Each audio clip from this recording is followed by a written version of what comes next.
أعوذ بالله من الشيطان اللعين الرجيم بسم الله الرحمن الرحيم الحمد لله رب العالمين والصلاة والسلام على سيد الأنبياء وخاتم المرسلين سيدنا ونبينا بالقاسم محمد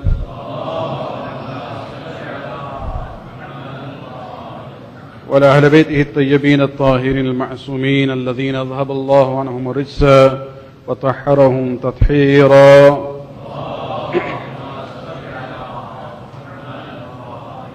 واللعنة دائمة الباقي لأعدائهم ومنكر فضائلهم وغاصب حقوقهم من الآن إلى قيام يوم الدين. أما بعد، فقد قال الله سبحانه وتعالى في كتابه الكريم: واتخذوا من مقام إبراهيم مصلى. صلوات.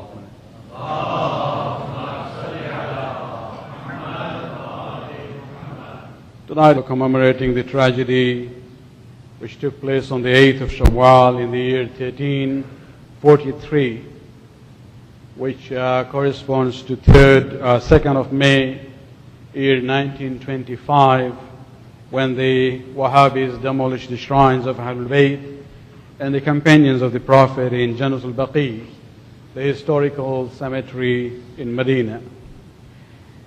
This all goes back to the issue of the perspective of Wahhabis about building of shrines. When it comes to even building or building a shrine over a grave of a Nabi or an Imam or a Wali or a Shaheed, from the perspective of the Wahhabis, they say this is haram. They look at it from a very narrow outlook, where they say building the shrines or visiting the shrines, even of a Nabi, is idol worshipping. And that is the understanding that they have. Of course, you will see it's the same mentality where you had people a few years ago who demolished the shrine of our Imam in Samarra. And even now, if you look at the situation in Bahrain, when the Bahraini forces supported by the Saudis went around suppressing the Shias, one of the things they have done is they have actually gone to the shrines of the religious leaders built centuries ago, and they demolished that also. And in that, they also even demolished the masjid which was built 400 years ago. Of course, there they are saying it didn't have a permit. I don't think even they themselves that they have their own records 400 years back. And it's all an attempt basically to erase historical sites of the Shias in Bahrain. And let us look at the Quran. What does the Quran say about building a shrine? Erecting a building over a grave of a Nabi, or a Rasul, or an Imam, or a Shaheed, or any, righteous person who had contributed to the better understanding of the deen of Allah subhanahu wa ta'ala. And for this, what I would like to do is, I would like to go to Surah Al-Kahf. This is a famous surah. I'm sure many of you know this story of Ashab Al-Kahf. This is about the 7 individuals, young people, who lived in the last quarter of the 1st century of the Christian era and the early days of the 2nd century of the Christian era. And they lived at a time when the Roman emperor at the time, by the name of Trajan, who ruled from the Christian era of 98 to 117. He was a very vicious tyrant and an idol worshipper, and he used to force the people to worship idols. And because of that, he went to the extent that in the year 112 of the Christian era, he issued an order that any citizen refusing to worship an idol would be considered to be a traitor to the state and liable to be condemned to death. Even these days, sometimes if you go to countries like Tunis and others, I hope things have changed now after this change in the Arab world.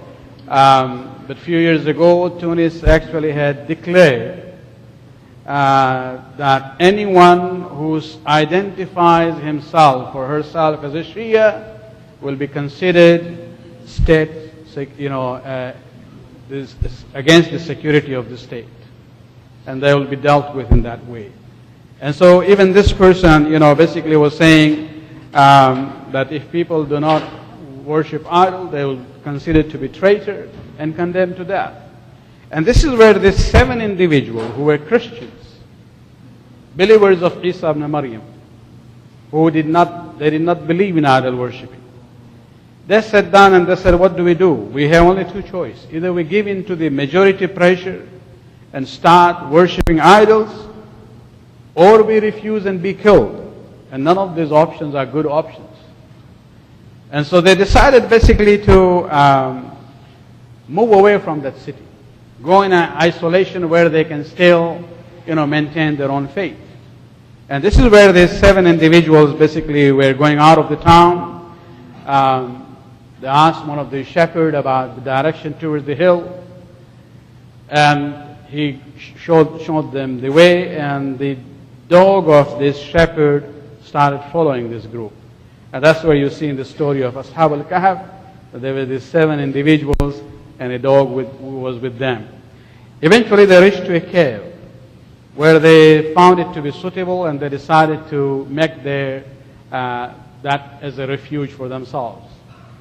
So they don't deal with this pressure by the king of worshipping idols.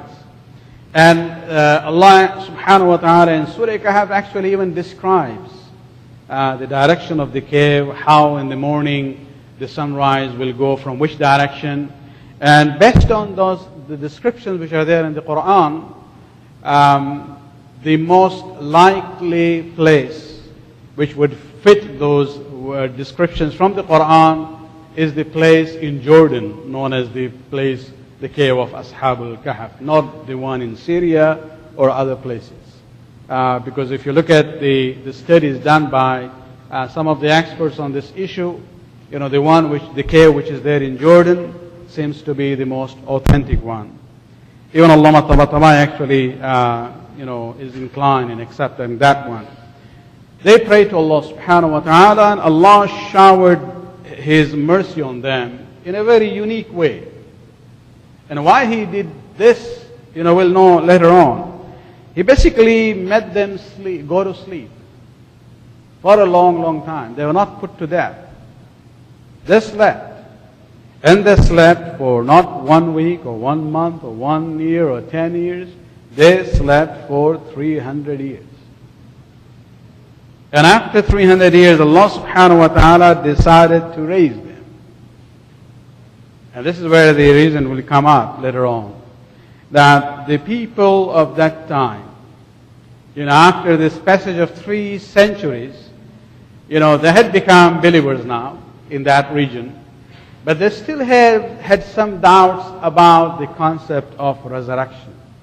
They still had difficulty in accepting this concept that there will be a day when Allah will raise us back to life. And Allah subhanahu wa ta'ala wanted to make this Ashab al-Kahf, the 7 individuals, as an example for those people.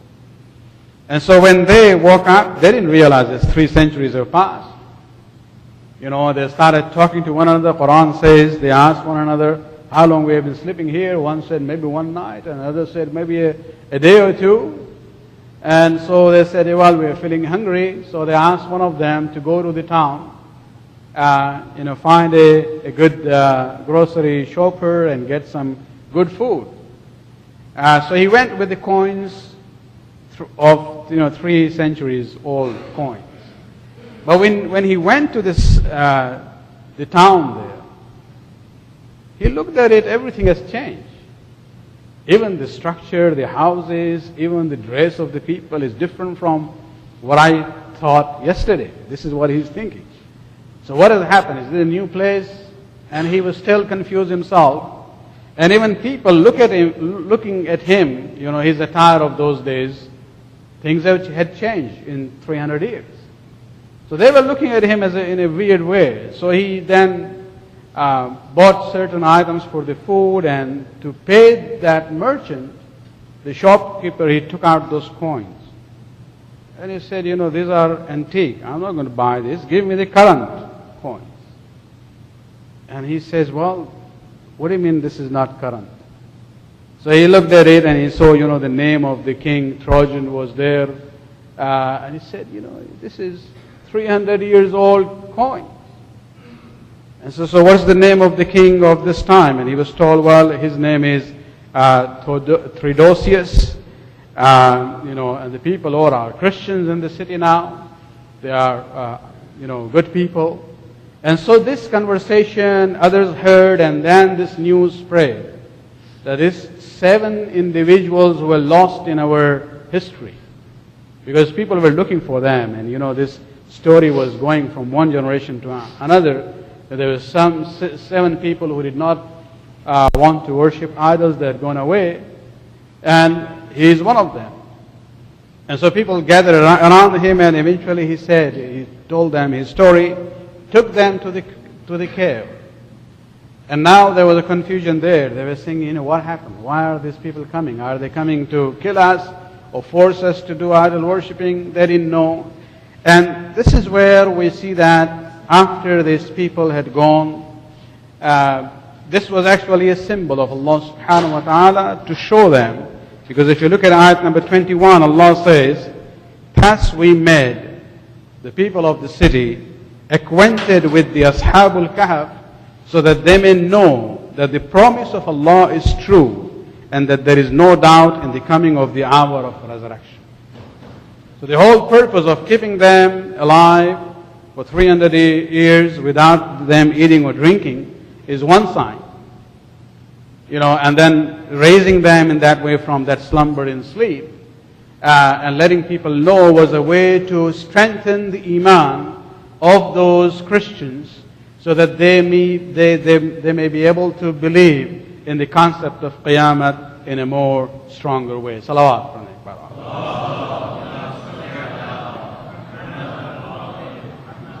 And so Allah subhanahu wa ta'ala then, after they came back, this fellow comes back to the cave, he puts them to death.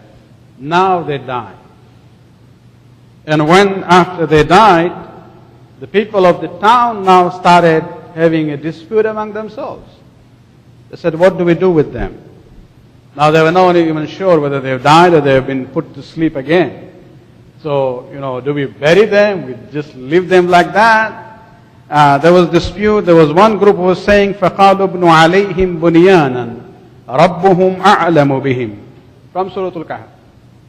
One group, which seems to be of those who were weak in iman, they said, we don't know. رَبُّهُمْ أَعْلَمُ بِهِمْ, their Lord knows whether they are sleeping or they are dead. And so we just seal this, the cave, and forget about it. Let Allah deal with them. But then the other group, the group which had actually now prevailed over the affairs of the city, these are the believers, true Christians of that time. Basically, they said no. They said, لَنَتَّخِذَ عَلَيْهِمْ مَسْجِدًا. These are good people. Allah chose them, protected them for 300 years, and now they have gone to their death. We are going to build over it or by that cave, a masjid, a place of worship. Now if you look at the whole narration, of course the story doesn't end there, it goes on. But my point for this issue of, the Wahhabi mentality of demolishing the shrines, is that if you look at the story of Ashabul Kahf in the Quran, you don't see anything. There is no indication of negativity in the Quran about the decision of this group, of the believers of that time, about لِنَتَّخِذَ عَلَيْهِمْ مَسْجِدًا, that we will build a masjid, a place of worship on that cave or by that cave. And not putting any negative remark after this statement shows that Allah subhanahu wa ta'ala agreed with this concept. So we see that there is a precedence in the story, in the Quran, that, the believers there, consider these 7 individuals to be special, to be righteous people. And Allah used them to show the concept of resurrection. And so now that they are in a way, righteous and respected in the community, they decided to have a masjid by that cave. And so a masjid related to these individuals, to that grave, which is the cave which has now become their grave. And so we don't see any concept of shirk here. Allah subhanahu wa ta'ala also agrees with him with this issue, because there is nothing there in the Quran, in the entire context of the story, where Allah condemns this decision of the majority of the Christians in that city. Salawat alayhi wa